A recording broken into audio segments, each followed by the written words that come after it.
The last thing Walter Gaines expected at 72 was to be sitting alone in Gate C9 at Dallas-Fort Worth International Airport, holding a ticket to a life he barely recognized.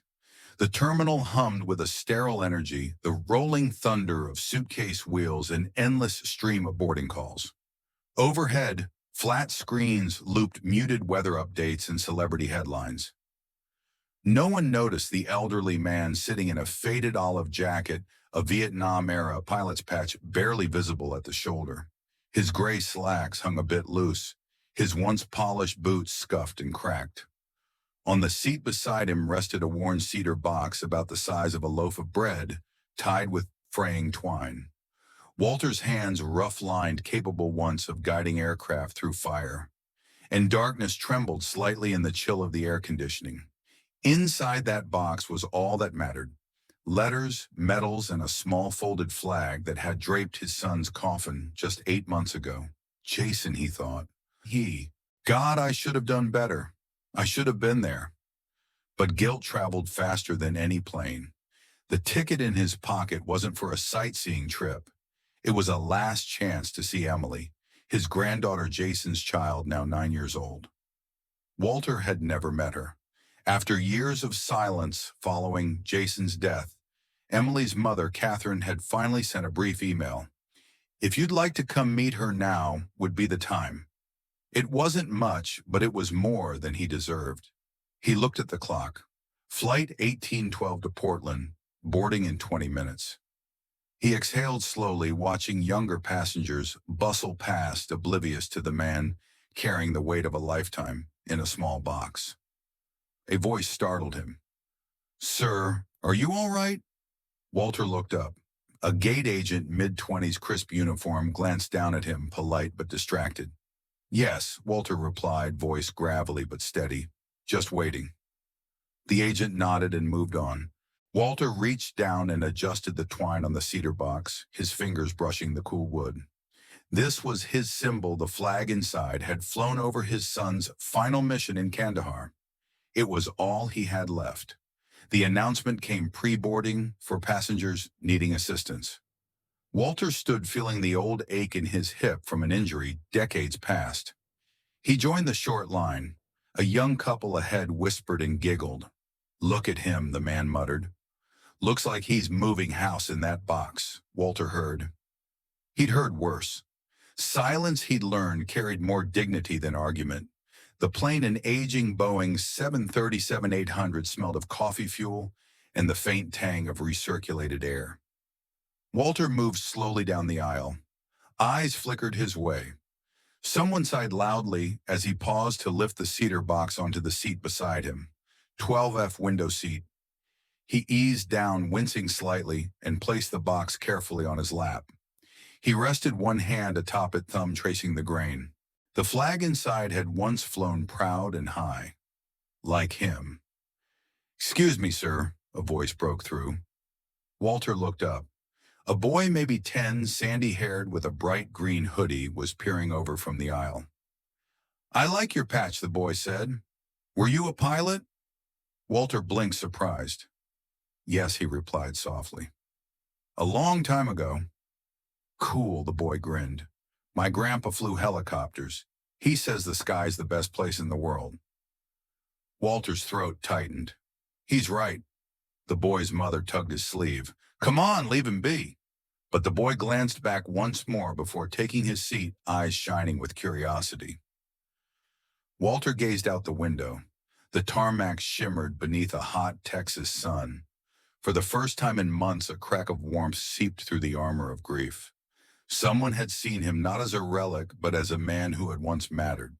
As the engines began their slow growl and the plane edged toward the runway, Walter's fingers tightened around the cedar box. Far above, in the vast quiet of the sky, his son's flag waited, and maybe, just maybe, forgiveness too. As the wheels lifted off the sun-drenched tarmac of Dallas-Fort Worth, Walter Gaines closed his eyes. The familiar press of acceleration, the slight shudder as the landing gear tucked away, it all stirred dormant instincts. But this wasn't a C-130 Hercules or an old F-4 Phantom under his command. It was a crowded, narrow aluminum tube filled with strangers. He rested one hand atop the cedar box in his lap. The folded flag inside was heavy in its own way. You'd have liked this sky, son, he thought. Wide, endless, just the way we used to talk about. Across the aisle, the boy from earlier, Ethan Walter, had overheard, peeked again. His mother pulled him back gently, her gaze flickering toward Walter with a mix of discomfort and dismissal. The seatbelt sign dinged off. Flight attendants rolled carts down the aisle. Conversations swelled in hushed tones, earbuds slid into ears. The modern ritual of disconnection began. Walter remained still, his gaze on the clouds outside. Then came the voice, brittle with forced cheer over the intercom. Ladies and gentlemen, this is your captain speaking. We're cruising smooth tonight, nothing but clear skies ahead. So unless anyone's thinking of flying this bird in a vintage bomber jacket, sit back and relax. A ripple of laughter rose from the cabin. Walter's jaw tightened. He said nothing. The attendant nearest his row barely glanced at him as she took drink orders. When she reached his seat, she skipped over him entirely. Across the aisle, Ethan frowned. You forgot him, he said plainly. The attendant blinked, then offered a curt, we'll come back later. She didn't. Walter's fingers traced the edge of the cedar box, grounding himself. In the low hum of the engines, his thoughts wandered. He remembered nights at Anderson Air Force Base in Guam, standing beneath the stars, the silhouette of his aircraft hulking like a guardian against the dark. Back then, crew members had nodded as he passed. Young pilots had hung on his words. Now a child was the only one who seemed to see him. Were you scared up there? Ethan's small voice floated across the aisle again. Walter turned, surprised by the question's sincerity. Sometimes he said slowly, but fear's not the enemy. It teaches you what matters. The boy's mother sighed audibly. Honey, don't bother him with stories. Walter offered a faint smile. It's all right. Stories are how we remember. But the cabin around him wasn't listening. A few rows ahead, a pair of teenagers snickered at a post on their phones. One turned the screen slightly, a grainy shot of Walter boarding the plane, cedar box in hand under the caption, Josh your grandpa in the sky. Another laughed. Looks like he's moving the family jewels, one whispered. Walter heard. He always heard. He adjusted the box on his lap, gaze steady. Ethan leaned toward the window, his breath fogging the glass. My grandpa says the best pilots are the quiet ones, he said softly. Walter met the boy's eyes. He's a wise man. The engines droned on. The altitude display flickered briefly on the cabin monitor's 36,000 feet.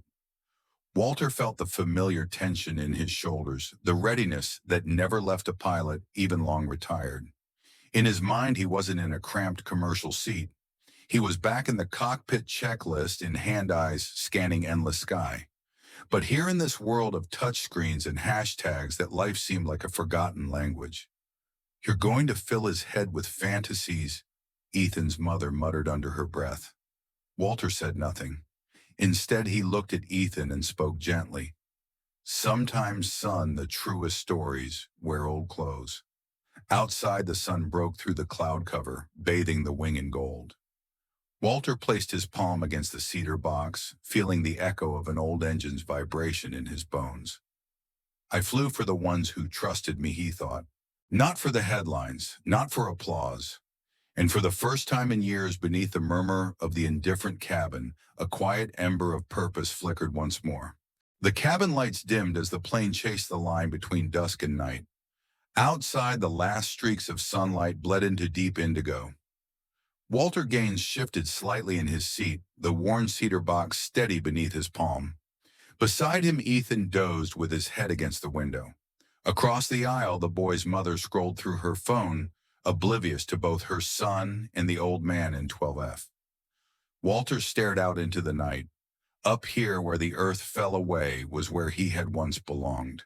Yet now he was a passenger, anonymous, disregarded, until the hum of the engines lulled even the sharpest instincts.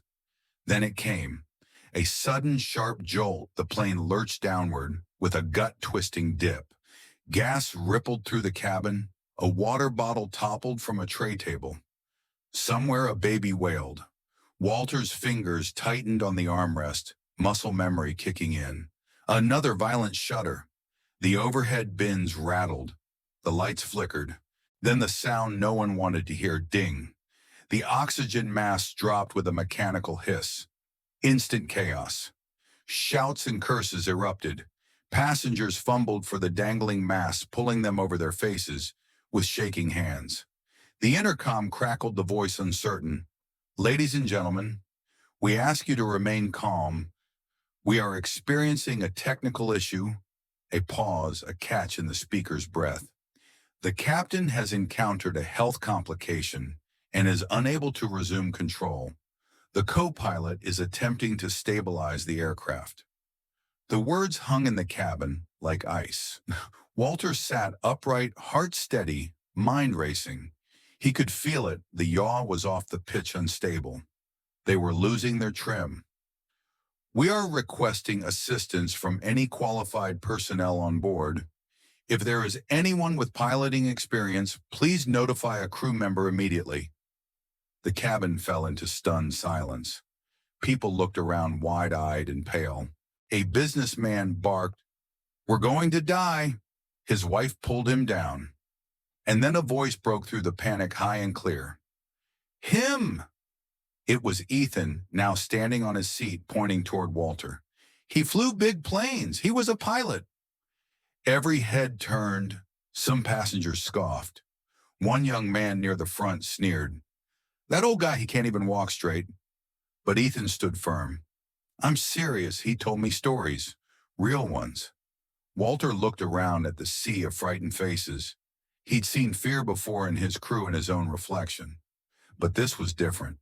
A young flight attendant rushed down the aisle wide-eyed. "Sir, is that true?" Walter nodded, once calm. "Yes, I flew C-130s and Phantoms. Combat and transport. 30 years experience." She blinked, uncertain.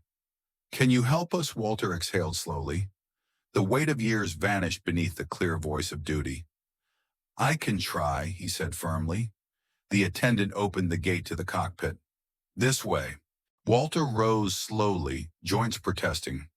The cedar box remained in his seat, watched now by Ethan with solemn eyes. Passengers shifted as he passed them, drawing their feet back, as if expecting him to stumble. One woman whispered, "He's too old." But Ethan watched him as one would a general walking into battle. The cockpit door closed behind him with a dull click.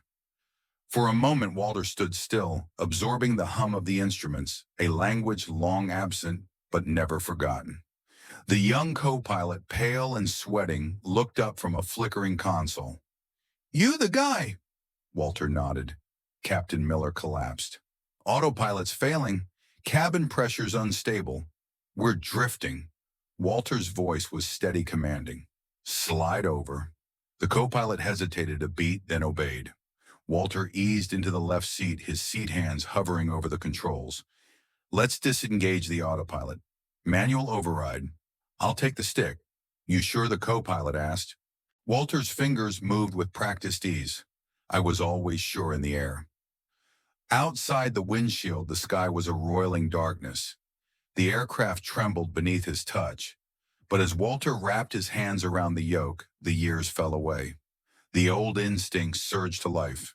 He wasn't 72 anymore. He was a pilot, and this was his mission. Walter Gaines gripped the yoke of the trembling 737 with steady hands. The plane shuddered beneath him, its nose dipping unpredictably as the last fragments of autopilot disengaged. The sky beyond the cockpit was a swirling tapestry of dark clouds and starlight. Beside him, the young co-pilot wiped sweat from his brow. "Sir, controls are sluggish. We're off trim. Pressure is still unstable." Walter's voice was calm, the cadence of long-forgotten commands slipping easily into place. "Set flaps to 10. Watch your fuel indicators. I'll bring her level." The co-pilot obeyed without hesitation. Walter adjusted the yoke with practiced precision, feeling the aircraft respond reluctant at first, then gradually steadying under his touch. The radio crackled. Phoenix approach flight 1812.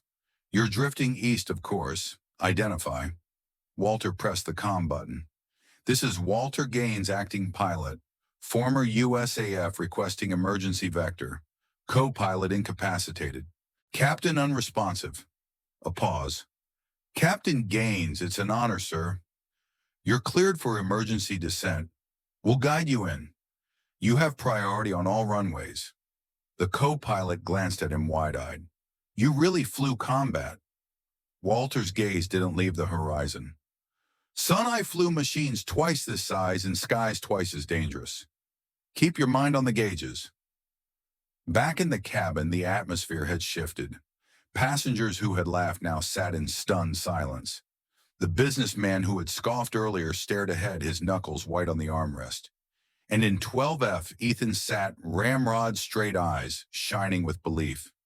He's got this, the boy whispered. His mother said nothing.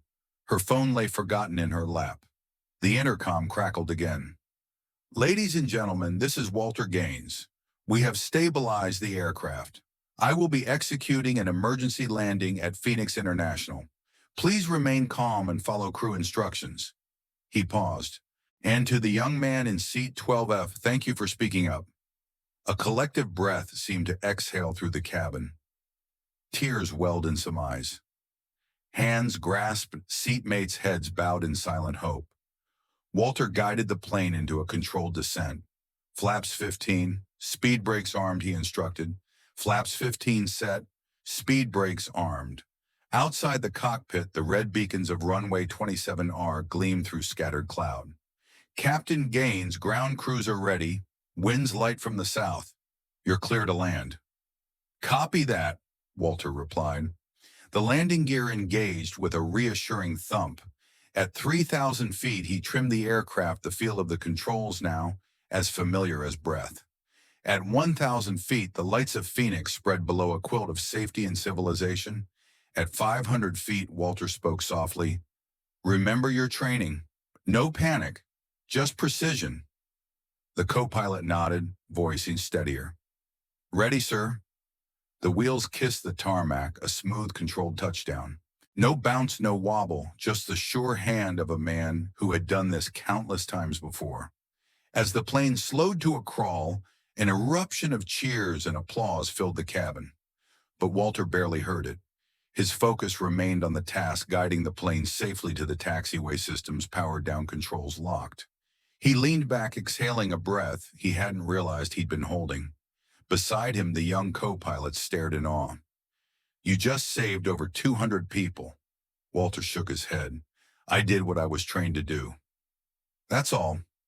When the cockpit door opened, a wave of silence swept the cabin. Every passenger turned eyes wide. Walter stepped into the aisle, straight back cedar box still in hand. One by one, people rose to their feet. Not out of obligation, not out of guilt, but because they now understood. The man they had mocked was the man who had saved them. As Walter reached row 12, Ethan stood tall, a boy's salute, trembling but proud. Walter returned it with a nod. Good instincts, young man. Tears welled in Ethan's mother's eyes. She whispered, Thank you. I misjudged. Walter touched her shoulder gently. We all do. What matters is seeing clearer now. The cabin doors opened to a sea of flashing lights and emergency crews. A woman in a dark suit approached, Homeland Security badge visible. Captain Gaines, on behalf of the Department of Transportation, and as the daughter of a pilot, thank you, sir. Walter nodded humbly. I'm just trying to get to my granddaughter. An airline supervisor hurried up. Sir, we'll arrange private transportation, first-class accommodations, anything you need. Walter's reply was simple. I just need a ride to Maple Lane. That's where Emily lives. A luxury car was brought to the foot of the mobile staircase. Before he climbed in, a small hand slipped into his. You're the coolest part of this whole trip, Ethan said. Way cooler than the movie they played. Walter smiled. You'll make a fine pilot someday, or whatever you want to be." As the car pulled away, Walter looked back once. The plane's silhouette gleamed beneath floodlights, resting after a flight that should have ended in tragedy. But it hadn't, because when no one else could, one old pilot had remembered how to fly. The soft golden light of dawn spread across the quiet neighborhood of Maple Lane, casting long shadows over neatly trimmed lawns and the white picket fences of Portland's east side. On a modest front porch beneath an American flag that swayed gently in the morning breeze, Walter Gaines sat in a borrowed wicker chair. In his lap rested the worn cedar box, now open, its precious contents, untouched, a stack of letters, a few faded medals, and the tightly folded flag that had traveled with him through skies both foreign and familiar. Beside him sat his daughter Catherine, her hands wrapped around a steaming mug of coffee. She had not let go of him for a full minute when he arrived the night before. No words had passed between them, just the embrace of two lives burdened with too many unspoken things. Inside the house, a small voice carried through the screen door. "Is he really the one who saved the plane?" "Mom?" Walter smiled faintly. He'd heard the question whispered more than once since arriving. He didn't need to answer it. The events of that night were already taking on a life of their own, captured by passengers' cell phones, posted to news sites, and retweeted by strangers. Yet here in this quiet space, none of that mattered. Catherine broke the silence, her voice soft and trembling. "Why didn't you ever tell me about any of it?" Walter looked out toward the horizon, where the sky blushed pink. "Because I didn't think it would matter," he said quietly. "It wasn't about medals or stories. It was about the ones who counted on me, the ones who didn't come home." Her eyes filled with tears. "I thought you gave up after Dad, after Jason." Walter shook his head slowly. "I didn't give up. I just stopped expecting the world to remember." She reached out and placed her hand over his. "I remember now." For a long moment they sat in silence, two hearts long, separated, now finding common ground in the gentle rhythm of morning. A hummingbird darted past the porch, its wings a blur. Walter watched it with quiet reverence. Light, fast, free. Inside the house, laughter erupted. Emily, his granddaughter, and Ethan were building towers out of cereal boxes, their giggles echoing through the rooms. Catherine smiled through her tears. "She's wanted to meet you for so long. Jason used to tell her stories about your flying days. I never knew how much it meant to her. Until now." Walter's throat tightened. "I like to tell her myself. When she's ready." Catherine nodded. From the cedar box, Walter pulled a small object, an old Air Force Challenge coin, its edges worn smooth by time. He held it out to Catherine. "For Emily," he said, "when she's old enough to understand why the sky matters and why we honor those who protect it." Catherine took it reverently, her fingers trembling. "She'll treasure it." Walter leaned back, the weight on his chest lighter than it had been in years. Across the sky, a solitary contrail stretched like a silver thread, a silent reminder of journeys taken and yet to come. For the first time in decades, Walter felt no need to chase it. His mission wasn't in the clouds anymore. It was here on this porch with this family, with the hope that something of what he had lived might endure. Emily burst through the screen door, cereal clutched in both hands. "Grandpa Ethan said you flew the biggest planes ever. Is that true?" Walter smiled warmly. "It's true, sweetheart, but the best part wasn't the size of the plane." Emily tilted her head. "What was it then?" Walter glanced at Catherine, then at the sky. "It was knowing that what I did kept others safe. That's what matters most. Emily beamed. I want to do something important too. Walter reached down, lifting her gently onto his lap. You already are, he whispered.